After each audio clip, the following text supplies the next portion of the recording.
ধন্যবাদ। আসলে আমরা যে ওষুধগুলো খাই এগুলো নানান সোর্স থেকে আসে, পার্টিকুলার একটা সোর্স বলা কঠিন, তবে এক এক ধরনের ওষুধের নেচার অনুসারে এক একটা সোর্স হয়ে থাকে।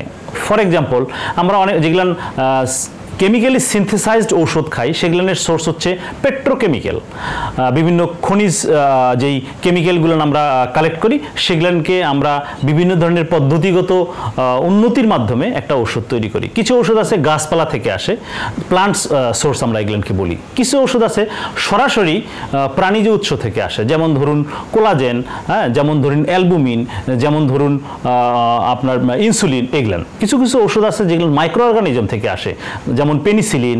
যেমন কিছু কিছু ওষুধ আছে আবার সরাসরি ব্যাকটেরিয়াও কিন্তু আমরা উপকারী ব্যাকটেরিয়াকে ওষুধ হিসেবে সেবন করি, যেগুলোকে আমরা প্রোবায়োটিক বলে থাকি।